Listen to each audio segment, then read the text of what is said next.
All right, ladies and gentlemen, welcome. It is the 18th of Rocktober. Two business weeks left in the lovely month of Rocktober. Remember, you're going to rock Rocktober so you can make it a November and December to remember as we turn the corner into January. Very important you have your business plan done. Very important you've done all those good things.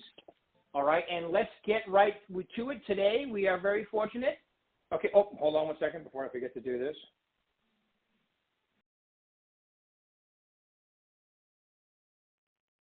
All right, Kim, if you could hit *5 on your phone, that would be great. I mean, *6, sorry, *6. Yeah. Okay, I'm unmuted. There you are. All right, everybody, ladies and gentlemen, from the lovely state of Arizona, the Scottsdale office, rockstar real estate extraordinaire, Kim Nathanson, everybody. Yeah, welcome, Kim. Thank you. Glad to be here. If you hear that, happy Monday, everybody. If you hear that ding, yeah. If you hear that ding ding sound, it's just more people coming on as we're talking. It happens, so don't be alarmed. Okay. All right, so Kim, obviously I know you very well, and you, like I was saying, you are a rock star. Tell us a little about yourself. How long you've been doing this? Give us a little rundown, please. Okay, so I have been in the business since 2013. I previously was a special ed teacher and worked in a law firm, and always wanted to get into real estate, and just couldn't find the right time to do it. I had kids, I was raising kids, and the minute my youngest graduated from high school in 2013 in May, I went and enrolled in the real estate courses and took the classes and got my license, and I've been rocking and rolling ever since. I absolutely love what I do. This is the only brokerage I've been with, so I've been with you and Mark since 2013, and I love our company. Nice. We love you. No, it's awesome. Yeah, it is a great company too. Yeah, you were just out. Tell me a little about that nice event you just did out there too in Omaha, because that was pretty cool, right? Oh my gosh, I loved it. So I was invited to the event in Omaha. It's called Explosion, and it's about 150 agents that are invited. You have to get invited to this event. Yeah. And it was over 2 days, and I was invited to speak on one of the panels that they had. So each day they would have in the morning, like a presenter speak for an hour in the morning. Mark Stark was one of the presenters, and then Johnny Rogers, who is a famous quarterback from Nebraska, was another motivational speaker on one of the other days. And then throughout the day, we had panels, and they were just, top producing agents that talked about best practices and what they do to help grow their business. There was a lot of teams out there that were on the panels, and then we would break out into breakout groups, and depending on what the subject was, you would go to a group, whether it was luxury or whether it was mindset or lead generation or things like that. So it was an amazing 2 days. I would say if anybody has the opportunity and gets invited to this event, absolutely go. You make some wonderful connections because, like I said, there's only about 150 agents there. So you make connections with top agents from all over the United States. So it was really a great event. So what you're saying is your referral business will probably be affected from it immediately, if not sooner.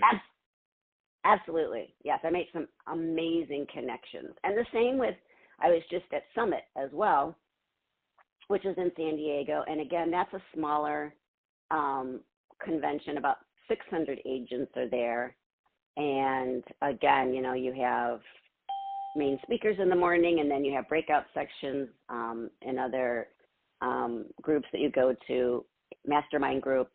And that was another event that you have to make it into leading edge in order to go to that.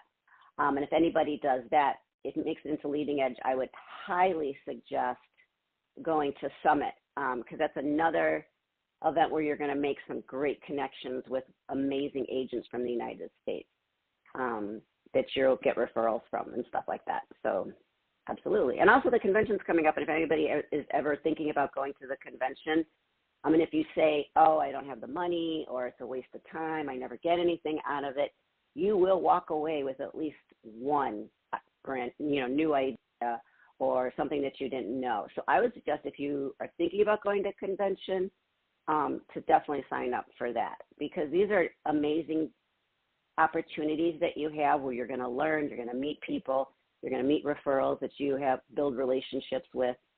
So I highly recommend going to these conferences. Yeah, it just helps you sharpen the axe, right? Stay a little cutting edge and re-motivate you. You know, plus you go there and you go, wow, I'm doing good, but these people, some of these people, holy cow, right? Right, and if you think you know it all, you don't, because there are things that you will get some ideas from other agents. You think you're doing the right things and you're building your business, but you'll take your business to the next level by learning more things. You should be learning something new every day, whether you read it online, whether you're listening to a podcast. There's so many podcasts out there, including yours, Rick, that you will learn something new every day. Yeah. Yep, I agree 100%. It's all good stuff, and I think it's great. So give us a couple of tidbits. Like, what did you give us? I'll put you on the spot, but like at the Explosion, what's one of the main themes that you kept hearing to go, ooh, maybe I'm hearing this is because I need to implement more of it, and what would that be? Well, the main thing that a lot of people were saying was build your online presence. A lot of people were saying, a lot of them were younger agents, and so a lot of them were on Instagram, and many of them were getting business from their Instagram, from LinkedIn, from Facebook, and they're making their presence, grown through those platforms. And there was one agent that actually, she said, don't kill the messenger. I'm just saying, this is what she said. She said she doesn't cold call. She doesn't door knock. She doesn't do any of those things. She gets 80% of her business was from Instagram. That's what she said. So, well, yeah, but remember now, when you're doing that, right, you still have to call people, and, absolutely. You're just, yeah. I mean, she has her, it's her sphere of influence. She still does her drip campaigns. She still does, mailers and things like that, because a lot of people, like, I'm not a cold caller. I tried it. I make my phone calls or my contacts during the day, but I don't like picking up the phone and just randomly calling people. I love to door knock. I'm a face-to-face type of person, so I love to get in front of people. And I love to do events, and I love to give back to the community, so that's how I grow my business. But also taking those things and putting it online and building my online presence, I know that's what I need to focus on. I love to educate people, so do educational videos, or ebooks or things like that, to hand out to people or to send to people. Those are important to do. Yeah, and I know you well because we've been working together, but you put things on there like your two gigantic sons. Those guys are tall, big human beings. They are very tall. Right? They are very tall. Yes. I always notice when you take a picture of them and you're all standing, I'm like, oh my God, Kim is puny compared to those two. Right? And then your Peloton bike, you put a whole bunch of stuff on there that lets people know you're a rock star. You're also a family. You have a husband. You have two wonderful children. You have incredible exercise routine. Right? All of that's important with your online presence, I think. Oh yeah, and it shouldn't all just be business. Because people are going to want to know who you are as a person. And when you put the things that you like to do, I also like to golf. I like to ride my Peloton. I like to hike. I like to do those things. Then you're capturing those people as well, and you want them to be your followers. And, because when you work with people, it's great when you work with people who like to do the things that you like to do, and you build those relationships with people. And that's how you end up, creating your pipeline and, making your pipeline bigger, is that you end up meeting people by doing the things you like to do and connecting. Speaking of golf, I know you have a very special golf bag. Tell them about that. I do. I do. So my husband was a professional golfer when he was younger, and unfortunately he couldn't putt, so he went to law school. So he would go out. He could drive for show, but he couldn't putt for dough, right? Right. So when we first moved here, he wanted his office by the driving range. And I said, okay, this is before I was even in real estate. I said, okay, I'll go find you an office by the driving range, because he wanted to go during his lunch hour. He wanted to go hit golf balls at the driving range. So I found him, his office by the golf course. And so he would go there every day. And when he would go there, he'd start talking to people and connecting. And they'd say, well, what do you do? And he'd say, I'm a lawyer. So then he started realizing, hey, I could get business by, hitting golf balls here. So he had a bag made with his name and, his law firm and stuff like that. And he actually started getting business from that. So he said to me one day, he said, Kim, he said, you love to golf, you love to hit balls, you should get a bag made like I did. He goes, you would probably get a ton of business when you're out there hitting golf balls, because we hit at the TPC, which is connected to the Princess, which you have people here visiting. He said, there's people there all the time from everywhere, all over. And so he talked me into getting a bag made. So we had a bag made, I believe it was last year. I think it was last year. Hey, Kim? Maybe a year. Kim, can you hear me? Can you hear me? Yes. Yeah. Can you hear me? Yeah, there you go. Now, I don't know whatever you just did, because your phone was like echoing a little bit for a second. Okay. Can you hear me now? Is it all good? Yeah, it's doing it. You might just have to move where you are. If you're on a cell phone, just maybe move where you are for a second, because it's coming in echoey, and you came back strong for a second, but then you were gone. Is that good? No, it's still doing a little bit. I don't know why. There you go. Okay, better? Yeah, it's better. Okay. So, he said that I should get this golf bag. So we ordered the golf bag, and it came, I think it was about a year and a half ago. And so I had this golf bag made with Berkshire Hathaway colors. So it's maroon and cream. And I have my logo on the side, and I have Berkshire Hathaway on the bag, and I have then my my website on it. And so I go and I plop it down on the driving range, and, I haven't gotten any business from it before yet, but I have had people say, oh, hey, Kim, so you're a realtor, what do you do? Where do you sell, things like that. So I'm hoping to get out more. And we had COVID last year, so I didn't go out as much last year, but to get out there more, and hopefully if I get, just one deal out of it, I'd be happy. It would definitely pay for the bag a lot. Yep, but it is a tax deduction, so that's always good too. All right, cool. Absolutely. Yeah, and I have to announce that the winner of California had to cancel because of the golf courses, so we're not having that one until January of next year.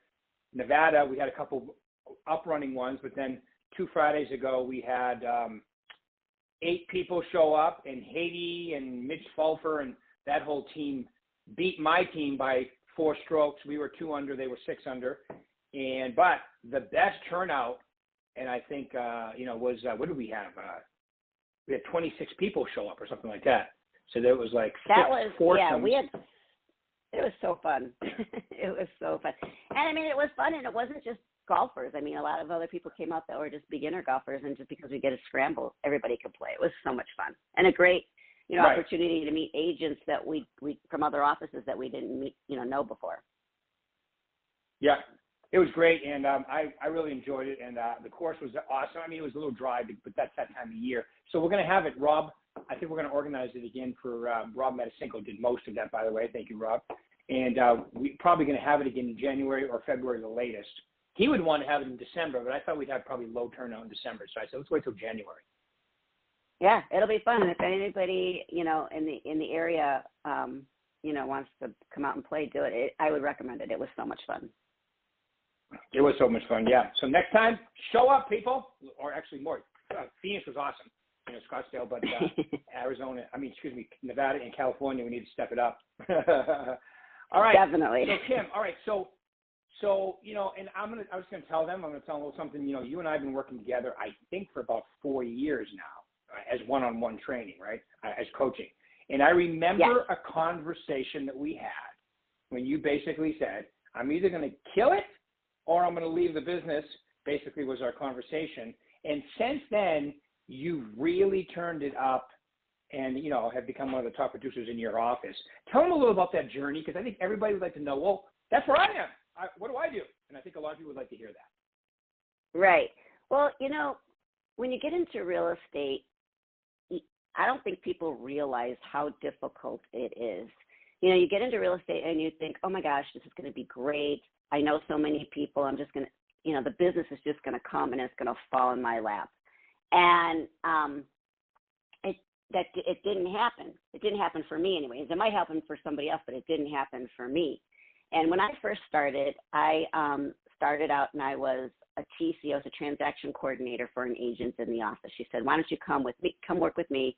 I'll teach you, you know, the business and, you know, we'll work together. And I said, great. So I started working for her and I quickly realized what not to do. She probably wasn't the best agent for me to get involved in, except I did learn what not to do.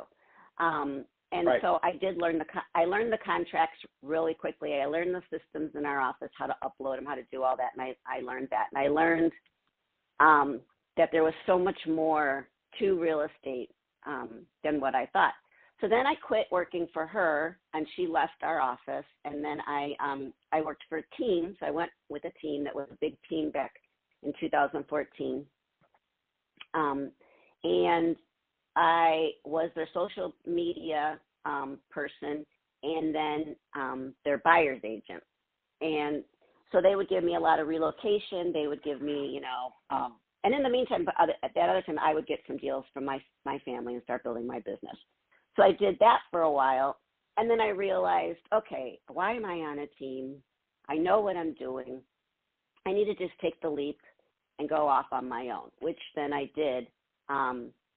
And started my own business. And it started slowly but surely, and I would get, my dad had a lot of investment properties that they bought in the 2010, 11, and they were selling them. So I did a lot of those. They were lower end. And then I started, you know, building my business. And then I had a couple setbacks with my personal life, with things going on in my personal life that I had to deal with. And I just said to you, I said, I don't know what I'm doing. You know, I'm very frustrated. I'm not getting the business that I thought I was getting, you know, realizing that it wasn't just going to fall into my lap. And then I needed to step up my business and I needed to learn the systems and what I needed to focus on, what I needed to do to get the business. And that's when you and I started working with each other. And then when I started following the things that you were telling me to do, then my business started increasing. And once the ball started rolling, then I just kept going. You know, you a lot of times it's trial and error, what works best for you. You know, like I said, cold calling might be the way somebody else works and does, you know, Marcy Murphy is like the queen of cold calling, and that's what works for her. Other people, door knocking, like, which is what I do, works for me, and farming works for me. So really working with you and you learning my style and what works for me, and, you know, making my goals that way is what helped me build my business. Last year I had my best year ever, and this year I'm on track to do the same, if not a little bit better. And it's just finding what works for you, and sticking with it. And like you say every week, well, what's your commitments this week? And I'm going to say, well, I'm going to do the same thing that I did last week because it worked. You know, so yeah. I might change up my commitments a little bit by adding a few more things in, but pretty much I keep my commitments on a weekly basis, you know, every 2 weeks the same. Yes. And just so everybody knows, Kim works a farm. She's out door knocking it. She does make her contacts, her daily revenue commitment. She just doesn't get on the phone and call expires or for sale by owners or things like that. And you also work with investors. I mean, you sold a lot of new construction to people renting them out, which is also a good little niche. That I did. I did. Yeah, tell me a little about that. I'm a certified new home build specialist, and over the last 3.5 years, 4 years, I've sold 16 new builds. This year, I sold 5 new builds, and I'm closing another one hopefully in December. So that'll be my 6th new build this year. And so I, obviously I do have an investor who buys a lot of new build homes, and then we turn around and we rent them for a nice, a nice monthly rental fee. So he's like my best client. But then I do have other clients that either, got divorced and they decided to do a new build, or clients who moved here from out of state that are doing new builds because they just can't find the right home, or they always built new builds and they didn't want a resale home. They wanted a new home. So you go in, you register with them, and it's not just, you go in, you register with them, and then you leave for the next 12 months and the home is built, and then you come back when the keys are ready. You have to know the building process and the steps of building a new home, and you have to be there for them every step of the way, whether they're out of the state and you're going there and you're checking on the process, or they're here and you meet them during, the framing or the pre-drywall inspection when they do the plumbing and the electrical, and you go there because a lot of people, this is the first time they're building a home and they don't know what to look for. I mean, as a new home, new build home specialist, you know what to look for, and you know how to get them through the process. And, whether it's going with them to the design center, helping them pick out things that, you want to go there to help them, because sometimes people want to pick things that, because I always look at it as, okay, well, when you go to sell this house, I know you want to build a house that's going to be how you like the house, but you have to think about when you go to resell the house, is this going to be a good, design that somebody else is going to want to buy it, or are you going to have to change things to get the house ready to resell? So it's a big process. Right. I love it. I love the new build process. I don't like the fact that I have to wait, 8 to 12, 13 months to get paid, but that's what you do when you do a new build. It's a good thing to have in your pipeline. Right. Awesome. Love it.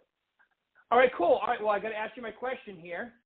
We got 6.5 minutes left. So so in that process of that journey of becoming, a better agent, like you said, learning a lot, I don't know everything, give them the 3 top tips you would tell them to focus on if they want to, A, come out of the gate hot, like there's some new agents on here, and a lot of new agents listen to it once it's on my podcast app. And people who want, like you, they wanted to go from where they were.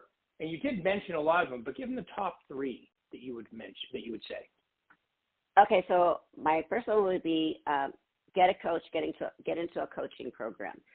Whether it's, a lot of people say, well, I don't have the money. Well, there are coaching opportunities that you could do that don't cost money. For example, with you. They can talk to you. They can get into coaching with their branch manager. Sometimes their branch managers, does coaching. There's mastermind groups that you can join in their office. I know we have, I think it's three levels of mastermind groups. You have level 1, level 2, and level 3. Get into a mastermind group, find a mentor in the office, find somebody that's willing to, teach you a little bit, or take all the opportunities you have. Any classes we have in our office, jump into those, classes and just learn. So be a sponge, get a coach, be a sponge, learn something new every day. And I would say that the other thing that I would say is, prepare your systems. You have to have systems.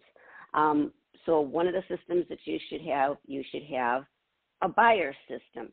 What do you do when you get a buyer from beginning to end? Like, when you get a buyer the very first time, do you sit down and do you get all the information? Do you sit down and talk to them? Do you ask them about themselves, about their family? What do they like to do? Where do they want to live? What kind of house do they want? So, you have to ask a lot of questions. And then, so you need to have your systems ready for the buying process. Then you need to have your listing presentation systems. What do you do when you go on a listing presentation? Then once you get the listing, then, you know, you're selling systems. What do you do once you get the home, once you get the, you know, the ER signed and you get the home and you're ready to put it on the market? What's your systems for that? Do you have a social media systems? Do you have a systems for follow-up? Do you have a lead generation system?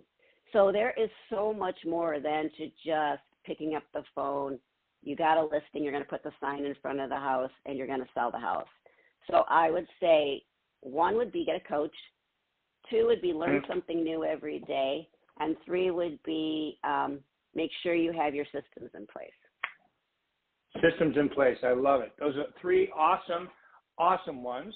Okay. And, you know, the whole idea is that, you know, and when you go down this journey, right, I mean, whether it's for the money, which is great, or whether it's just to maximize your potential, when you're in this groove, it actually gives you a whole different perspective of life. You feel better about yourself, right? I mean, it's a great feeling.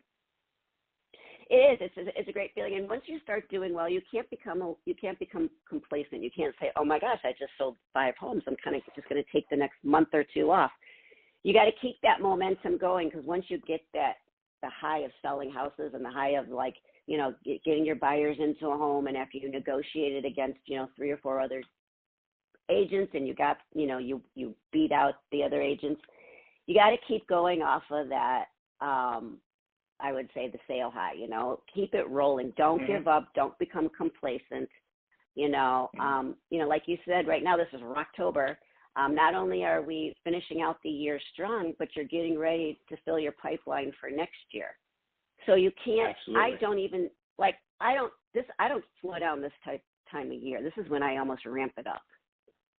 So you have to, you know, just keep going, you know, because if you kind of let your foot off the gas right now at this time of year, then when your beginning of the year is going to be empty. You're not going to have anything in your pipeline. So you got to put your foot on the gas, keep going, and start filling up the pipeline for the beginning of the year while you're finishing out the end of the year strong. Yeah, it's kind of like a double whammy positively, where you finish strong and then you start strong, and there's no better feeling than turning the corner into January. Okay, well, so let's see. The first Monday of January next year is, the 3rd. All right, so nothing better than that Monday the 3rd, after the holidays, you come in, you go, holy crap, I've got a pipeline, I've got people. It's a good feeling, right? Yeah, there's nothing better than, you know, celebrating the holidays with your family, bringing in the new year, and then knowing that you're going to get paid in January because you have a deal closing. Yep. I love it. All right, Kim Nathanson. Hey, and send your referrals, people. She is in the Kierland office, which is in Scottsdale, Arizona. All right, Kim Nathanson. Thank you very much, Kim, for your time today. Really appreciate it. Everybody else will do this again in a week, and I'll talk to you soon. Thank you. Thank you. And if anybody has any questions, they can reach out to me. I will help them. All right. I really appreciate that, Kim. Thank you. Woo! Was this okay? Go get him, Did everybody. I do okay? Kim. Okay. Thank you.